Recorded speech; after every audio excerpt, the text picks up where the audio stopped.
Olá, Nádia, olá pessoal de casa. Nós estamos aqui para mais um Viver Bem em parceria com a TV Unifev e hoje o assunto é o nosso queridinho do coração, o Centro de Reabilitação da Santa Casa.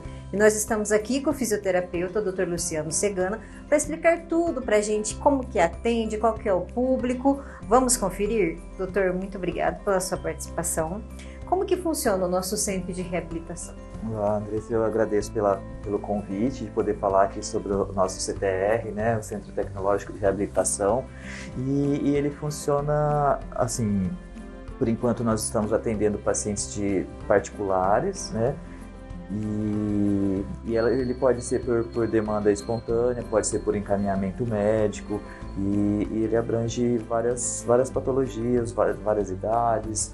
Ele pode ser desde o recém-nascido até o paciente mais idoso, né? Paciente com Covid, paciente pós-operatório. Quais são as patologias que a gente mais atende, doutor? As mais comuns têm sido o pós-Covid, né? Os pacientes que ficaram graves e que tiveram uma incapacidade funcional relacionada à Covid-19. Os pacientes pós-operatório também têm nos procurado bastante, que a gente consegue acelerar esse processo de reabilitação, né? Então, as patologias respiratórias,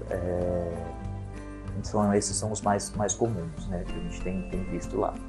E é bacana a gente falar que não é só fisioterapia que tem lá, né? É uma equipe multidisciplinar. Sim, nós trabalhamos numa equipe multidisciplinar, né? Então nós somos fisioterapeutas, muitos são especializados, a gente tem a equipe de fonoaudiologia, de nutrição, né? A enfermagem, psicologia, então isso dá pra gente uma vantagem assim, de poder ter essa interação com os outros profissionais, né?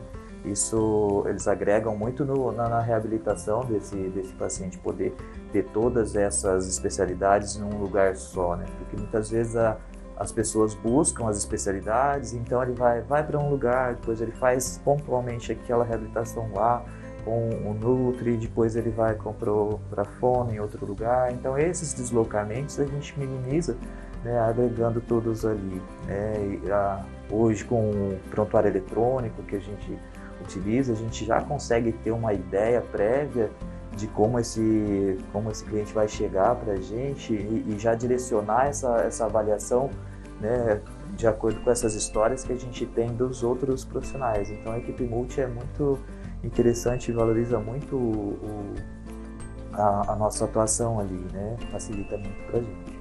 É um tratamento mais completo mesmo, individualizado, né? Sim.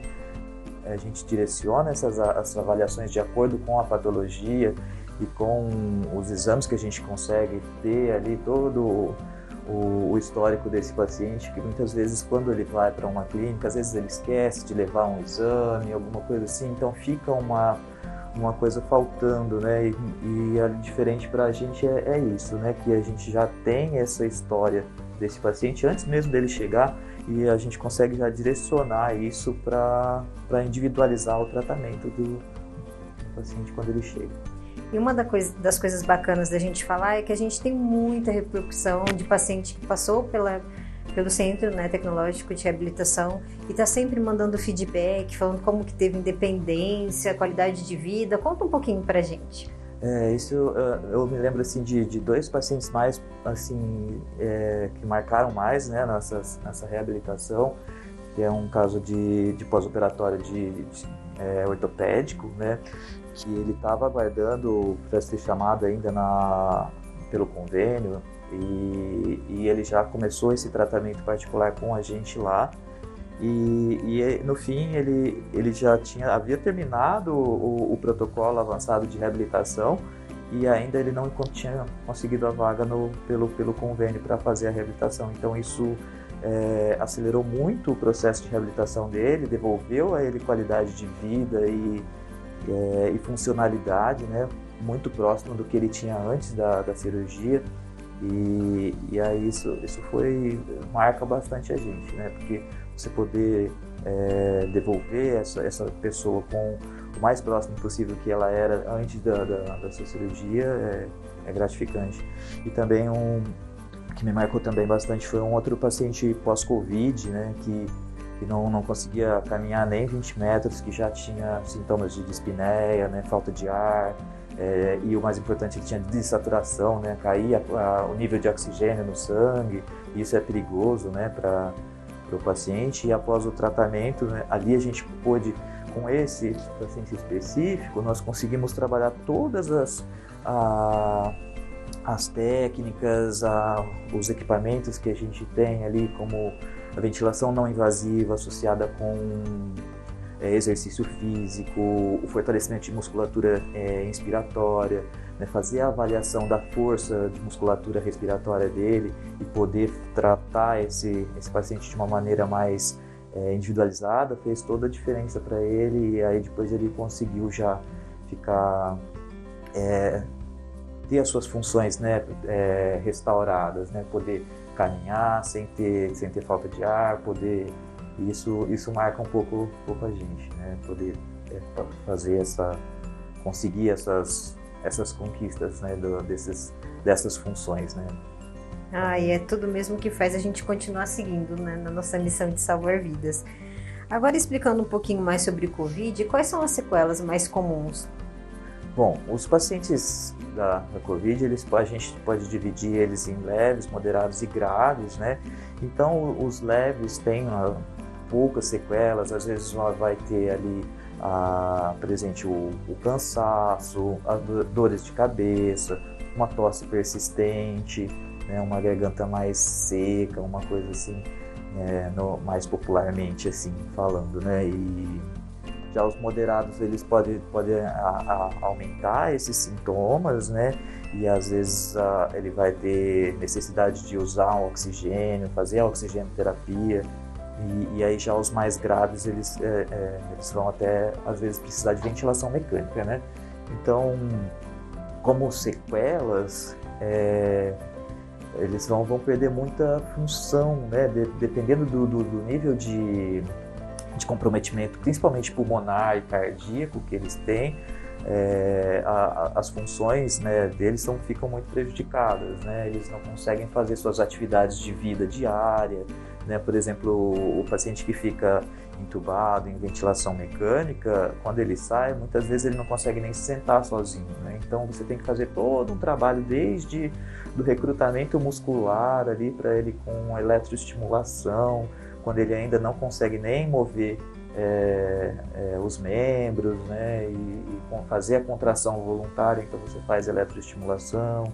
Depois você passa a usar outros aparelhos que auxiliam ele a, por exemplo, ficar sentado, né, transferir ele do leito para uma poltrona. Igual quando a gente está sentado, a gente nem se dá conta de quanto a gente usa de musculatura para isso, né, para manter essas posições.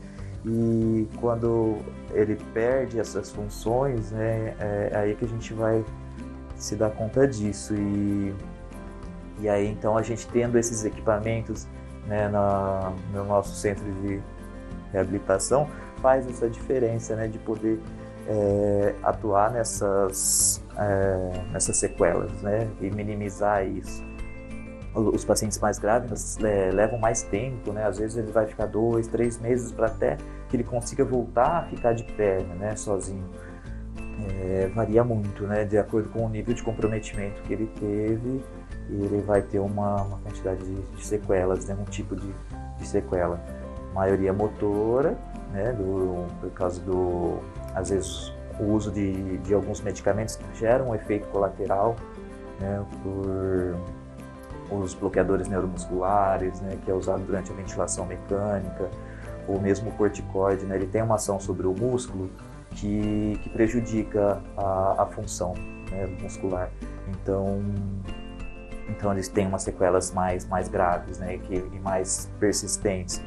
Então, se ele não fizer uma reabilitação individualizada, ele demora muito tempo para voltar às suas funções, né. E com essa nova variante, as sequelas são similares? Essa nova variante, eu acredito que o que a gente tem visto é que ela tem ela está alojada, vamos dizer assim, mais nas vias aéreas superiores. Os principais sintomas estão mais por exemplo, assim, grosso modo falando, da garganta para cima, né? Então o paciente vai ter ali a dor de garganta, a rinocinusite, né? Os sintomas ali gripais, mas menos sintomas pulmonares. Mas a gente vê que ainda os pacientes mais frágeis, né? Aquelas pessoas com fragilidade, imunodeprimidos, né? Que, por exemplo, pacientes de câncer, que fizeram tratamento ou estão em tratamento, que tem essa imunidade mais baixa, né? Ele tem sido mais afetado, né? Então, pessoas que já têm mais comorbidades ainda têm sintomas graves e têm necessidade até de intubação, né? Ainda assim, a gente tem pacientes com esse perfil. Mas o que a gente viu é que a grande maioria está com sintomas mais leves de via aérea superior. E isso, assim, acho que fez com que a população perdesse um pouco o medo, né, da Covid agora e fez essa disseminação maior nesse início de ano. Muito obrigada, Luciano, pela sua participação. Nós ficamos por aqui, agradecemos a todos por nos acompanhar.